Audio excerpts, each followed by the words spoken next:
السلام علیکم۔ آج کی ویڈیو کا موضوع رسول اللہ صلی اللہ علیہ وآلہ وسلم کی زندگی کا وہ حصہ ہے جس میں آپ صلی اللہ علیہ وآلہ وسلم نے خفیہ طور پر تبلیغ کے 3 سال گزارے۔ جیسا کہ ہم جانتے ہیں کہ مکہ مکرمہ اہل عرب کے دین کا مرکز تھا اور پورا عرب اہل مکہ کو احترام کی نظر سے دیکھتا تھا۔ یہاں پر کعبہ کے پاسبان بھی تھے اور بتوں کے نگہبان بھی تھے، اس لیے مکہ میں تبلیغ کا کام کافی دشوار تھا۔ یہاں پر ایسے عزم کی ضرورت تھی جسے مصائب اور مشکلات کے جھٹکے اپنی جگہ سے نہ ہلا سکیں۔ ایسے حالات کو دیکھ کر حکمت عملی کا تقاضا تھا کہ شروع میں چھپ کر تبلیغ کا کام انجام دیا جائے تاکہ اہل مکہ کے سامنے اچانک ایک طوفان نہ کھڑا ہو جائے۔ رحمت عالم صلی اللہ علیہ وآلہ وسلم نے سب سے پہلے ان لوگوں پر اسلام پیش کیا جن کا ربط آپ صلی اللہ علیہ وآلہ وسلم سے کافی گہرا تھا۔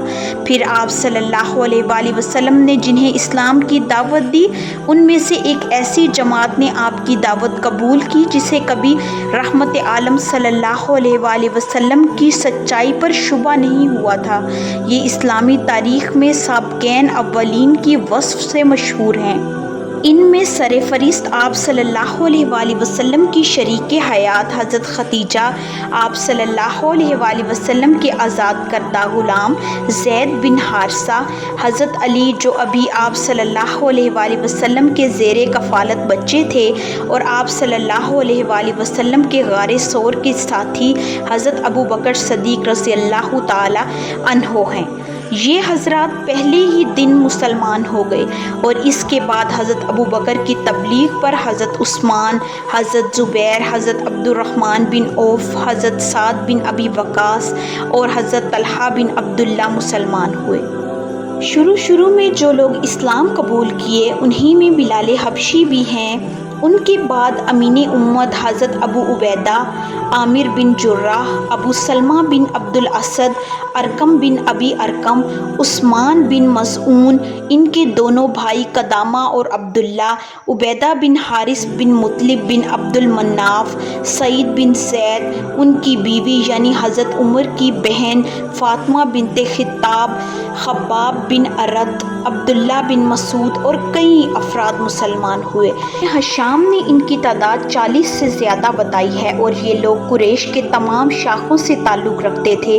ابن اسحاق کا بیان ہے کہ ان کے بعد مرد اور عورتیں اسلام میں جماعت در جماعت داخل ہوئیں، یہاں تک کہ مکہ میں اسلام کا چرچا ہونے لگا۔ یہ لوگ چھپا کر مسلمان ہوئے تھے اور رسول اللہ صلی اللہ علیہ وآلہ وسلم بھی انہیں چھپا کر دینی تعلیم کے لیے جمع کرتے تھے۔ یہ سلسلہ 3 سالوں تک چلا۔ ادھر سورۃ المدثر کی ابتدائی آیات کے بعد وحی کی آمد پورے تسلسل کے ساتھ جاری تھی۔ اس دور میں چھوٹی چھوٹی آیتیں نازل ہو رہی تھیں اور ان میں تزکیہ نفس کی خوبیاں اور آلائش دنیا میں لت پت ہونے کی برائیاں بیان کی جاتی تھیں، اور جنت اور جہنم کا نقشہ اس طرح کھینچا جاتا تھا کہ گویا وہ آنکھوں کے سامنے ہیں۔ یہ آیتیں اہل ایمان کو اس وقت کے انسانی معاشرے سے بالکل الگ ایک دوسری ہی فضا کی سیر کراتی تھیں۔ شروع میں جو کچھ نازل ہوا اس میں نماز کا حکم بھی تھا۔ مقاتل بن سلیمان کہتے ہیں کہ اللہ تعالیٰ نے ابتدائی اسلام میں 2 رکعت صبح اور 2 رکعت شام کی نماز فرض کی تھی، کیونکہ اللہ تعالیٰ کا ارشاد ہے صبح اور شام اپنے رب کی حمد کے ساتھ اس کی تسبیح کرو۔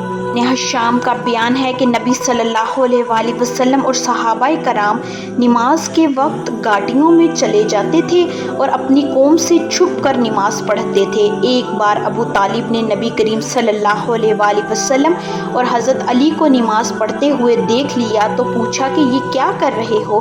جب حقیقت معلوم ہوئی تو کہا کہ اس پر برقرار رہو۔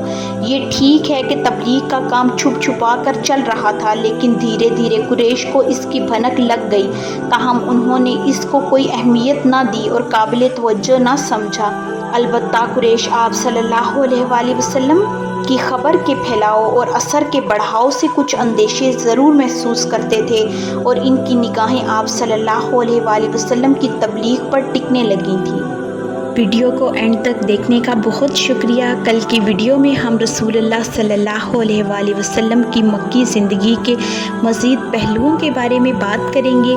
اگر آپ کو آج کی ویڈیو پسند آئی ہو تو لائک، شیئر، کمنٹ اور سبسکرائب ضرور کریں اور گھنٹی کے نشان کو دبائیں تاکہ آپ کو آنے والی ویڈیوز کی اپڈیٹس بر وقت ملیں۔